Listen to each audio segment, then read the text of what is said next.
Hello, my friends, it's Margot, and I hope that all is well with you. Look at this setup. It's different. Some of you are going, no, it's change. It's change. We can't have change. We can have change. Change is good because today we're doing almost like a science experiment. It feels like a science experiment to me, but it's not. What we're doing is mass making papers like this. Ooh. Yeah, so you guys know that recently I came into a lot of about 100 different vintage romance novels. And look at this black paper, by the way. Sick. We're going to make this today. A lot of them were in good condition. A lot of them were in okay condition, but I'm still going to keep them because I love them. But then some were just absolutely destroyed beyond recognition. I mean, I'm talking like I couldn't even donate them if I wanted to. Like, people probably wouldn't even want to touch them. So rather than completely throw all these ones away, I decided to take out the paper. Some of the covers I saved, even though they were cut up and destroyed. Like, some of the graphics will still be good for projects. But I tore out a lot of the paper. This is actually old comics I had. Look at this one. It's like cotton candy. And I decided to do a mass make of dyeing all the paper using acrylic paint ink. Acrylic ink paint is what I want to say. I don't know why it's acrylic paint ink. I don't know. That's the way my brain works. Anyway, I've had these little things sitting around for a while over here on my paint cart. I'm like, I need to use these. I want something cool to do with these so they're not just sitting there collecting dust. So look at this one. It's pink. It's super, super hot pink. So that's what I want to show you today is how I mass make a bunch of just old papers. And it doesn't have to be just book pages, although that looks pretty sick. I also did this with, tea bags. These are tea bags that came in an iced tea kit I bought. Look at the pink. Look how it dyed the string too. Super cute. I did this with coffee filters. Look how pretty that blue is. And then look at the pink. Of course I did pink and blue. You guys know, that's my favorite color combo. And then what I love to do is once the paper is dyed, here, I'll show you some stuff I've been working on actually. I like to fold them into little envelopes like this, little bookish envelopes. These are still works in progress, but you can kind of see, like, look. And then the little print comes through. Look, it says chapter 6 on the back. Here's another one. I went heavy with the stencil on that one. And then these are actually for a future video. Can you see how I kind of kept a lot of the page intact so you can see that it was from a book? And on the back, we've got library cards. I love this. Look at that one, so stenciled up. Here's more of like a closer to being finished one. You see? That's the black paper behind. You can still see some of the text, the font come through. And there's an envelope that I made using the book page. Look at this one. Ooh. And then see the back is the library card. Super cute. That's going to be a video coming up, so stay tuned. And then, of course, I had to make bookmarks. So you can see the page there. And I went through with my glitter glue. Here's another one. Look how fun these are. So yeah, I mean, there's so many different things you can do with these papers. And when you have this many, you want to go quick, you want to go fast, and you just want to get it done. Because when you have this many, you don't want to sit here for hours and hours and hours and just like hand do every single individual paper. Maybe you do, I don't know. But here's what works for me. Okay, I've got a cookie sheet you can see here. This is a very large one. I did not buy this on purpose. You guys know I am terrible at dimensions and buying things. I see the picture and I think, oh, it's like this big. Nope.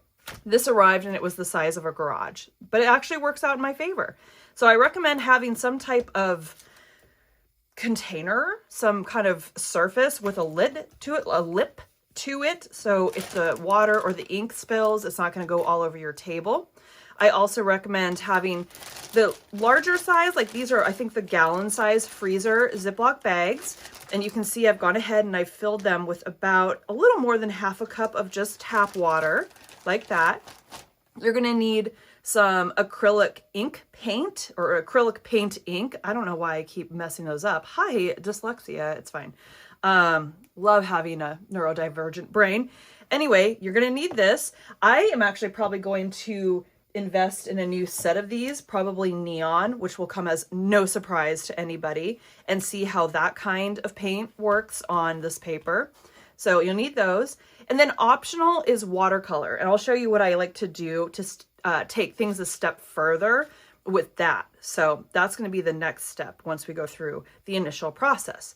So what you're going to do, let's start with pink, because of course, is, make sure you guys can see, take your paint. This one is a squirt. Some of them have droppers. And then here, can you see this way? I do typically about like half a teaspoon, I would say, maybe a little more of ink into the bag. And then you just kind of roll it around. Look how pretty that is. Actually, that kind of looks like Pepto-Bismol. And you can do a little more or a little less depending on the aesthetic you're going for. For these, I am going to make it a little softer. But if you wanted it to be like super neon, you could put some more ink or like lower your ratio of water.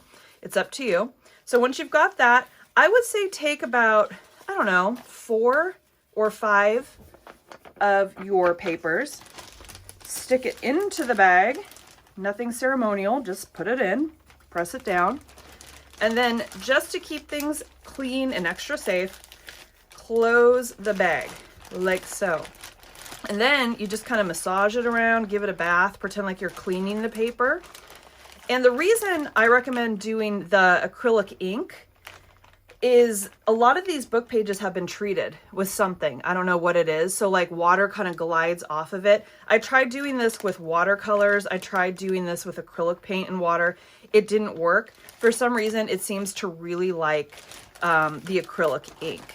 So just kind of roll it around and then let it sit. And you can let this sit for a while, again, depending on how dark you want the pages to be. This one I can already tell a little bit. I want it to be more pink. So I'm going to add some more ink to it because I think added more water than I needed to. So let's go like this, like that. That was probably another half a teaspoon. And then close it back up. And see, you could do this in bowls and like dunk the pages in bowls. I just feel like if you've got a tight space and you just don't want to have that risk of it being super duper messy, this is an easier way to do it. So yeah, I'm going to set this off to the side and let it cook. Just let it cook. Let's do another one. Let's do it with this teal blue, which is really, really pretty. I've discovered this is probably one of my favorites to work with. So I'm going to go a little heavier on it. It looks like a ton, but there's not a lot coming out. Oh, it's stuck. Come on. Come on. There you go. Come on, baby. There you go. Like that. And swish it around. And so the other thing, by putting this in the bags, let's say you need to get up and go do something, you want to go get some food, whatever, you can just leave it in the bags, just seal it up, and then you can come back to it and you're not wasting all this, this paint, all this ink. Let's go with, I've got a couple different books here just with different sizes of pages. Let's do this one. Okay, so let's put like 5 in. You can do individual, it doesn't matter. I feel like this would be a great life hack if you were a business, or maybe if you were making junk journals for a client, or you had an Etsy shop and you wanted to do like paper packs. This is a really easy and fun, fast way, just let it cook over there, to mass make paper and not waste a ton of supplies. Do you know what I mean? Okay, so this is the black. This is my favorite. This is absolutely my favorite. I'm probably going to do this with a ton of paper because for Halloween, yeah, I'm going to use this a lot. Now the black I don't use as much because it's very, very saturated. And sometimes I like it to look kind of grungy, almost gray. So I didn't put as much of the paint into that bag as I did with the other ones. Just dump it in, go boop, boop, boop, boop, press it down like that. That's Mo, he says hi. Kind of get some of the air out. It really doesn't matter.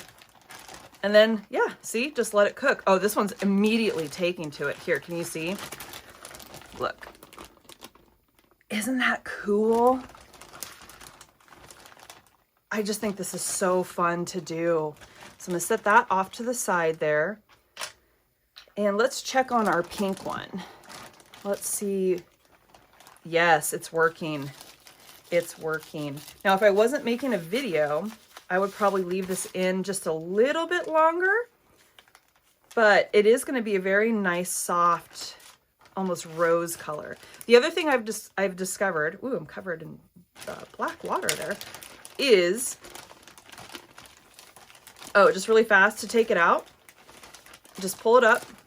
And then I like to use the baggie to squeeze some of the excess moisture out. And then voila, here. Can you kind of see the camera's not really picking it up, but it's got this beautiful rose color to it. Isn't that cool? And I like to set them down on the bubble wrap initially, not to dry. I do put these on, I have drying racks downstairs. I use it for my business, but you could really probably use, whoops, sorry, I just hit you guys. Like the smaller drying racks that you use for like cookies and like to drain grease and stuff like that. I feel like that would be perfect so you can have airflow going underneath. Or you could just leave it here. They really don't take that long to dry. If you're impatient like me, you could take a hair dryer to it. I actually did that yesterday. And I did find that the hair dryer gives the paper a little more crinkle. I actually used it on this. So it does make it kind of warp and bend in cool ways. Hold on, let's put some more into the pink. Let's not do as many. Let's just do 3. Look how easy this is. And it's really not that messy. And then you just seal it up, swoosh it around like that. I'm gonna set it off to the side and let her cook like that. Okay, so here's this one. Make sure we can see.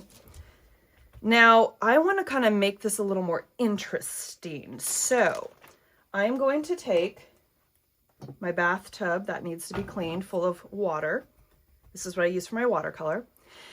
And let's go in and make this even more pink because, of course. So these are very saturated watercolors. I will link them below. These were Fumui. Hold on, what brand was this? Yeah, this is Fumui. See, look, and you can just have fun. Just pat it down. And the more pigment that you get on these, the more it'll soak down into the pages underneath. And because this isn't like a huge stack, it will go down all the way. I do like to separate them a little bit. Like here, let's do this. And kind of put some paint in the middle, like a sandwich. And then just let it, here, see? Spread around like that. And then flip it over. There's some German Shepherd hairs on it. That'll dry and come right off. Now, bonus points too. Notice how the bubble wrap has paint on it. Sometimes you'll get lucky and it'll pull that up and you get some cool patterns on at least like the bottom page. I just think that's so cool. See, look. And so it looks like dots now, like little blobs, but it will spread out because it's so wet. And you'll have this really cool, like, blooming effect. Here, look. Where was that one? I did one that looked like cotton candy. Hold on. Yeah, these. Look. Isn't that neat? Here, this one. Can you see that in the camera? Just for something a little more interesting and extra. Really pretty. Look at this black one. I know I just showed this. I love it. Look how you can kind of see where it dried, like the lines of the rack. That's so cool. It's like texture. Okay, so that is how, look at it. It's so pretty. It's going to dry so pretty. And it's going to, so, bleh, okay. Right now, it looks super dark, right? When it dries, it's going to lighten up dramatically. Like, don't worry. Especially the black, when it comes out, it's going to look like you can't see anything on the paper. Here, let's do it. You're going to be like, well, what was the point of that? You can't even tell it was a book page. Actually, this one's okay because I didn't use as much black as when I first did this. But this will dry down to like a nice charcoal. Actually, this is perfect. Oh, I'm obsessed. I hate it when people say that, but I'm obsessed. Look at that. It's got a cool variation going there. That'll dry up really neat. Isn't that fun? Yes. Yes, yes, yes. I love doing this. I feel like I'm in elementary school doing some kind of like art project right before recess. Let's take out the blue. This blue is everything. That's why I need to experiment with different acrylic ink paints. Can we just say acrylic inks? Because I don't know. It isn't rolling off the tip of my tongue naturally to say acrylic ink paint. Look at this. It's almost like a patina. Like it's got a little green in it. Let's pop that out with some more. Let's do that. Yeah, let's put in some more turquoise.